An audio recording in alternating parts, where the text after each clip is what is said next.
Hey everyone, this is Brad Hughes, School Principal and Chief Encouragement Officer from Ontario, Canada. And I've got some good news for you. You found the Good News, Brad News podcast, amplifying stories of heart-led educators moving from positive intention to action. Great people like you, improving kids' lives through service, connection, and finding the fun. So glad you're here. Let's get started.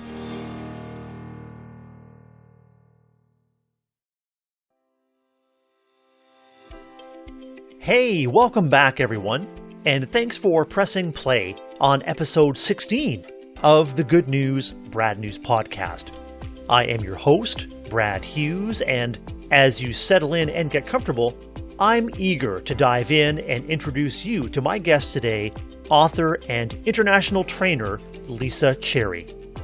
Lisa is also a parent and partner, a podcaster and consultant, a speaker and practitioner, specializing in trauma-informed practices and serving care-experienced clients.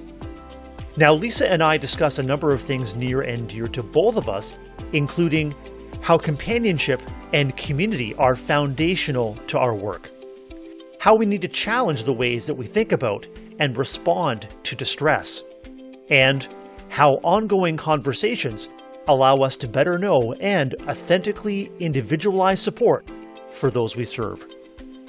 Lisa's soon-to-be-released book is Conversations That Make a Difference for Children and Young People. Each conversation that Lisa recounts places an emphasis on emotion and how our human capacity for compassion, empathy, and connection fuels the kind of support and service our communities need. Everyone has a story. Our stories define us and connect us. The experiences that have shaped us, the setbacks and struggles that have tested us, the growth, learning, and joy that propel us. Take time to reflect on your story and how it influences and impacts the connections you make and the service you provide.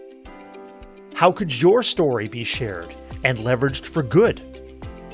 Are there ways you can offer and hold space for others so their stories may be better understood? It starts with connections.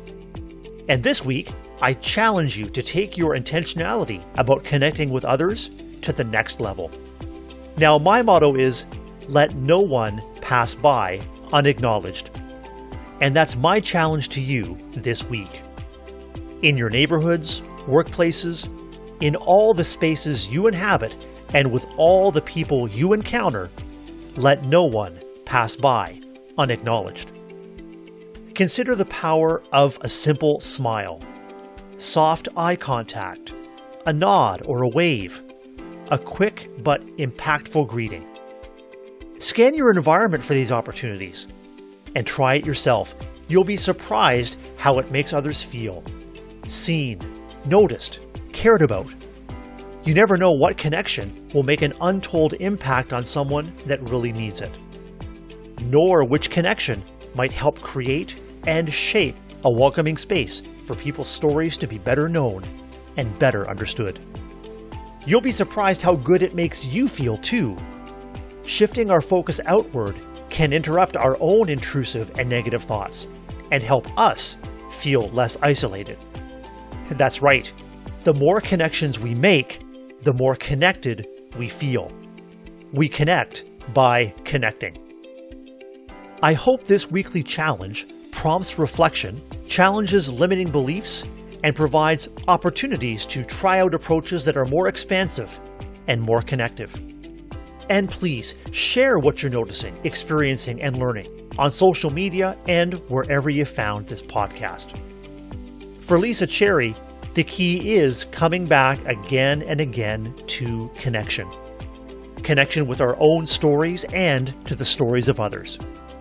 Lisa is deeply committed to influencing better outcomes for children and adults by inspiring open and reflective conversations that allow the whole person to be seen, heard, and understood at a time when that's never been needed more.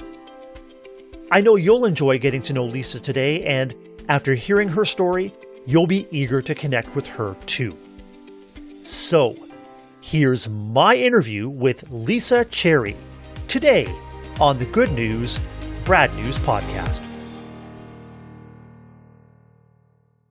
Welcome back once again to the Good News, Brad News podcast, and I am delighted to bring you a special guest who is an author, speaker, researcher, practitioner, podcaster, and an advocate for all those working with and around trauma, resilience, and recovery. Pleased to introduce Lisa Cherry. Lisa, welcome to the Good News, Brad News podcast. Hi, Brad. It's so lovely to be here. Thank you so much for asking me to speak with you. I want to get started by asking you to describe your various roles, whether they are professional, personal, family, or community roles. What do we need to know about Lisa Cherry? So I am leading quite a busy life at the moment because I'm working full-time as ever across all the sectors. So I work in education, but I also work with adult services and I work with social workers and foster carers and adopters. And I'm also somehow doing a full-time PhD as well, looking at adults who are experienced of being in care, who were also excluded from school. And I'm interested in looking at that with a kind of life course perspective. What kind of meaning making did people who had those experiences have? Lisa, your upcoming book is Conversations That Make a Difference for Children and Young People. And it was the title of that book that caught my attention for a couple of reasons. In finding out more about you as we got ready for our conversation, I've come to realize that we both position companionship, compassion, community, and relationships as foundational to our work. And so with that in mind, I'd like to ask you a little bit about the upcoming book and about your work. You've written that as companions for those in or recovering from trauma, we can begin the process of healing and form a resilient community at the same time. I'm wondering how you think healing, conversations, and community are all linked. Great question. I mean, it's very multi-layered because when we're thinking about having conversations that make a difference, then we're thinking about that relational experience of being heard, being seen, being felt in that embodied way when those conversations are empathic and connecting. If we also then can ensure that the systems or services that we're working in are built in ways that make space for those relational opportunities, then that invariably is going to have an impact on the community around us. So it's really thinking about all of those different layers and how do we make space for services, systems, and schools that can have the kind of relationships that make the difference. And I say that and it makes it sound like it's something really straightforward. It's actually quite complex. It's very reflective. It requires us to go deeply within to think about how we can do that and how we can do that well and how we can repair when we get it wrong. And I think that's the challenge really, because we want to find really simple things to do. So of course, relationships, of course, that sounds really easy. But actually, anyone who knows anything about real relationships is that they're challenging and they're tricky. And they really need us to be vulnerable, available, humble, show up with grace. You know, these are deep asks of human beings, but that's what our children need from us. Those that you lead and those that you advise and coach also know that you practice from a deep well of personal experience of being a person in care, a person who has experienced care in her lifetime. I'm wondering if you'd be willing to elaborate on how your personal experiences shape what you do, how you do it, and why you do it the way you do. I've had so many interesting conversations about this because I kind of feel that while those experiences don't define me, they're very defining, a bit like childhood experiences, full stop, whether that's in a family space or an out-of-home space. I put a blog post out this morning that was about being born in a mother and baby home, and that actually arriving into the world from a place of disconnection and separation feels very much like that was the beginning of my career, which sounds really strange, but it's no accident that I'm completely and utterly committed to and passionate about connection and relationships and what pulls us together. So I am in no doubt that my personal experiences all the way through my childhood have shaped and formed the whole trajectory of my career, and really feeling so passionate that any adult working with a child who depends upon the relationships outside of the home is able to offer the best that they have for that child. Lisa, in another of your recent blogs, you wrote that as we look ahead and shift from the continued trauma and the continued challenges of the global pandemic, you're calling for a shift that requires deep courage. Could you describe that shift and why courage will be needed to make it? I think that relationships and what it takes to have those kind of relationships is an act of courage. And I think also how we let go of certain belief systems that prevent us from doing that is a huge challenge. How do we move away from the dis-ease of individualism, this notion that everything is the problem with the person? We need to think about ways of understanding that that is not the way human beings are. So I think that's the first step for me, is how we move away from individualized understandings of how we deliver services, education, and notions of your success is down to you. That's really challenging for the West to get its head round, that it's not a level playing field.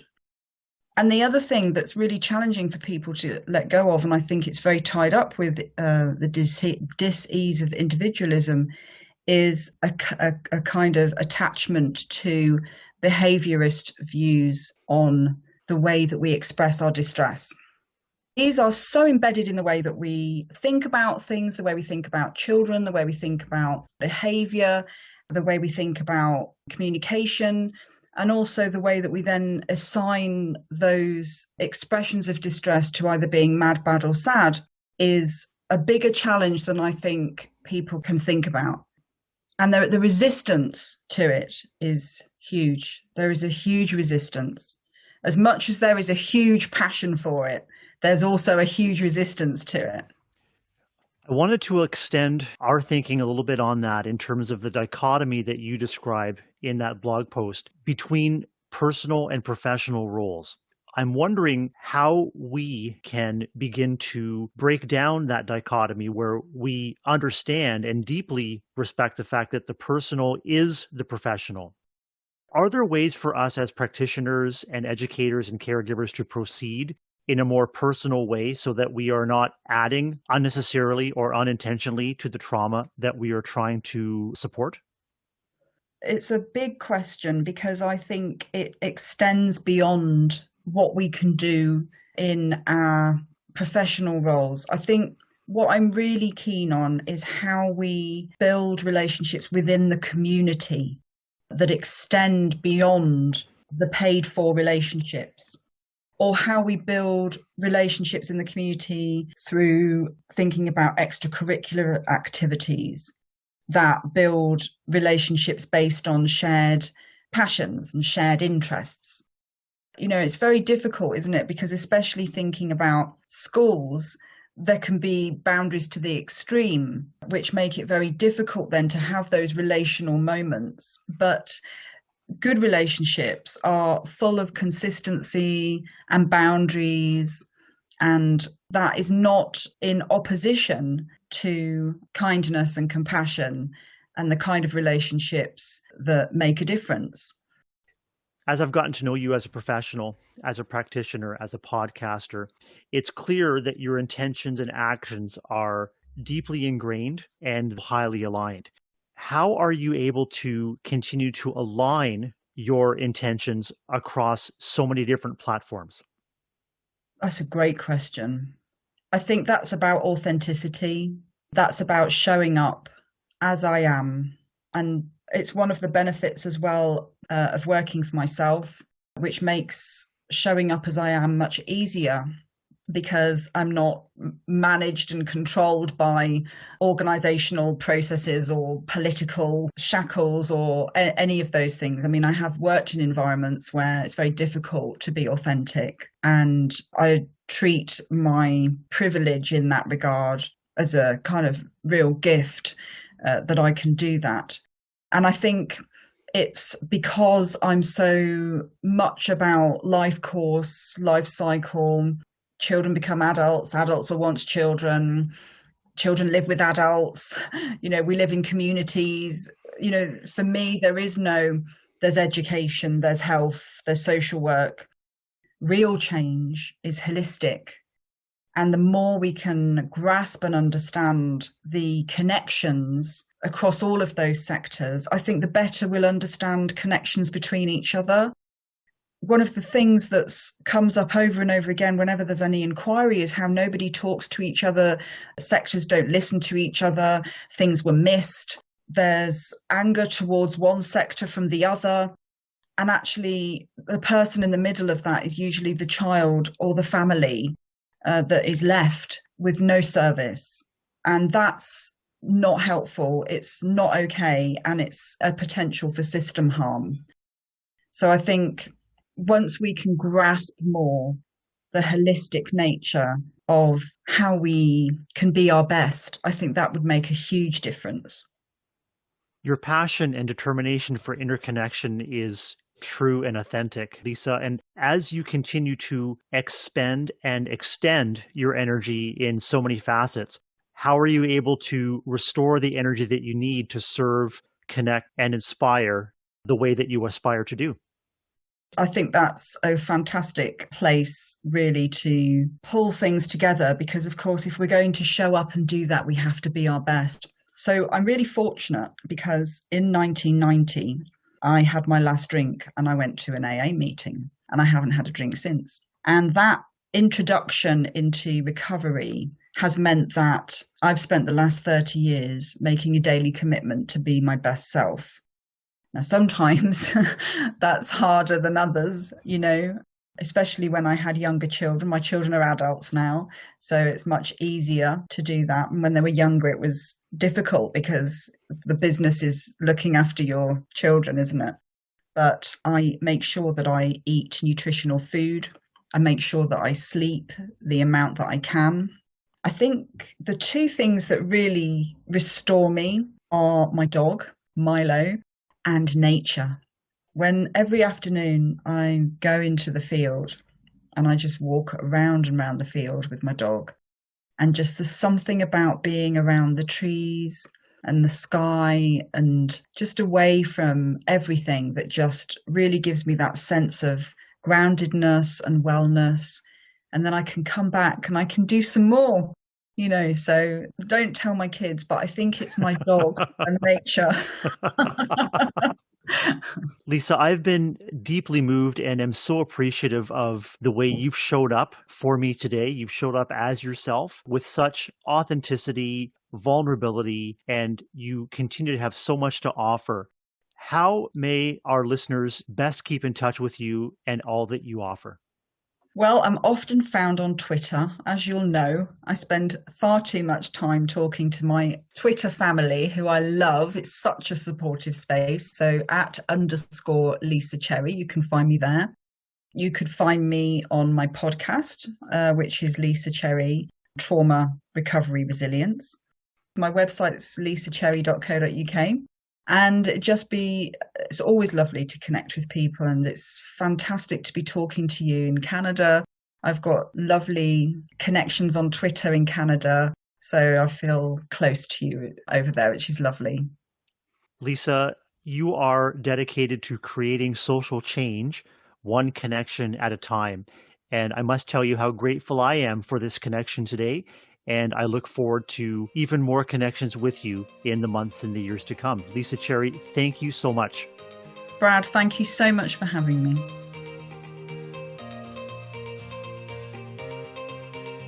Hey, thanks for tuning in to the Good News, Brad News Podcast. Please like, subscribe, and leave a comment wherever you found this podcast. And if you like what you heard, please recommend Good News, Brad News to a friend. And please hit me up on Twitter. I'd love to hear from you. You can find me at Brad, BRAD, _Hughes, HUGHES. I look forward to hearing from you and to reconnecting with you on our next episode. Until then, get out there and do amazing things. This podcast is a proud member of the Teach Better Podcast Network. Better today, better tomorrow, and the podcast to get you there. Explore more podcasts at www.teachbetterpodcastnetwork.com. We'll see you on the next episode.